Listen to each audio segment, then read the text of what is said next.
Jakarta, iNews.it, TNI merotasi pasukan di wilayah Papua. Rotasi tersebut mencakup 31 prajurit yang bertugas di Mugimam, Kabupaten Duga, Papua, yang selamat dari baku tembak dengan kelompok kriminal bersenjata, KKB, pada tanggal 16 April lalu. Kepala Pusat Penerangan, Kapuspen, TNI Laksamana Muda, Laksda, Julius Wijoyono menjelaskan, penggantian atau rotasi pasukan di Papua yang telah bertugas selama kurang lebih 1 tahun. Tim pengganti, kata dia, masih dipersiapkan. 31 orang tersebut sudah hampir memasuki 1 tahun penugasan.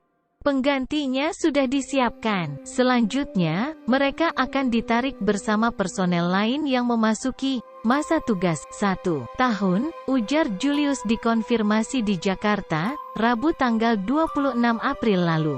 Sebelumnya, saat di Timika, Papua, Panglima TNI Laksamana TNI Yudo Margono menyampaikan, akan ada rotasi pasukan di Bumi Cenderawasih, terutama, lanjut dia, untuk prajurit yang telah bertugas selama kurang lebih 1 tahun. Menurutnya, tidak ada penambahan pasukan dan alat utama sistem persenjataan alutsista di Papua setelah insiden baku tembak antara TNI dan KKB di Mugimam, Kabupaten Duga. Tidak ada penambahan pasukan, yang ada adalah rotasi. Termasuk pasukan ini hampir setahun bertugas.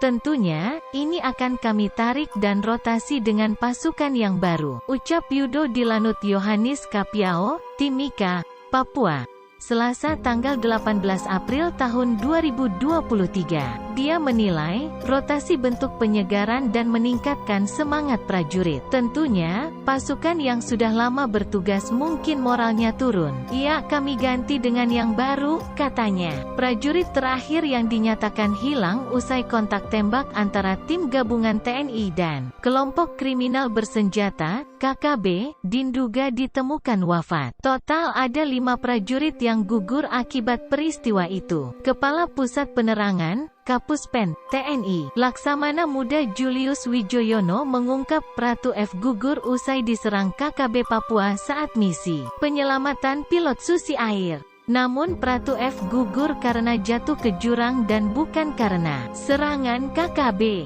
Karena jatuh ke jurang, katanya, Minggu tanggal 23 April tahun 2023. Momen jatuhnya Pratu F itu terjadi pada saat proses serangan yang dilancarkan para KKB. Berniat menghindari serangan, Pratu F justru terjatuh ke jurang. Julius menyampaikan proses evakuasi para prajurit TNI yang gugur ini dipantau langsung oleh Panglima TNI, Laksamana Yudo Margono. Dia meminta proses pencarian dan penyelamatan tersebut dilakukan dengan segala cara dan upaya. Alhamdulillah berhasil, ujarnya. Jenazah Pratu F berhasil ditemukan setelah hilang kontak selama sepekan usai diserang kelompok kriminal bersenjata, KKB, di Mugimam, Kabupaten Duga, Papua Pegunungan. Pratu F ternyata gugur bukan karena ditembak KKB, namun prajurit TNI AD itu jatuh ke jurang usai lompat tebing.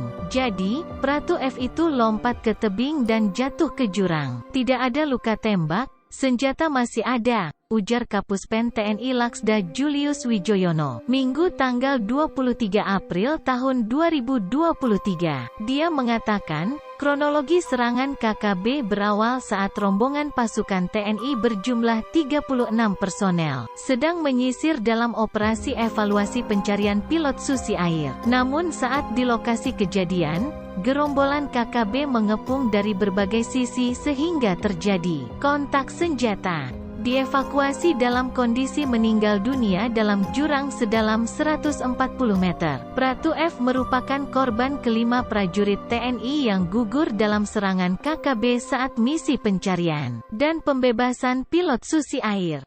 Seluruh prajurit yang gugur merupakan Satgas Yonif R321 GT. Selain Pratu F yang sempat hilang kontak, ada pula 4 prajurit lain yang sebelumnya berhasil dievakuasi yakni Pratu Miftahul Arifin, Pratu Kurniawan, Pratu Ibrahim dan Prada Sukra. Mereka gugur saat menjalankan operasi pencarian dan penyelamatan pilot Susi Air Philip Mehertens yang disandera KKB pimpinan Egyanus Kogoya sejak tanggal 7 Februari tahun 2023. Sebelumnya, Kabid Penum Puspen TNI Kolonel Sus Aidil mengatakan, Panglima TNI Laksamana Yudo Margono berduka atas gugurnya prajurit TNI atas nama Pratu F. Almarhum merupakan personel Satgas Yonif R321 GT yang sempat hilang usai serangan KKB di Mugimam, Kabupaten Duga, Papua Pegunungan, Sabtu tanggal 15 April tahun 2023. Pratu F menjadi korban kelima yang ditemukan gugur dalam serangan ini. Jenazahnya ditemukan tim gabungan yang sejak serangan KKB terus mencari dan menelusuri tempat kejadian penembakan.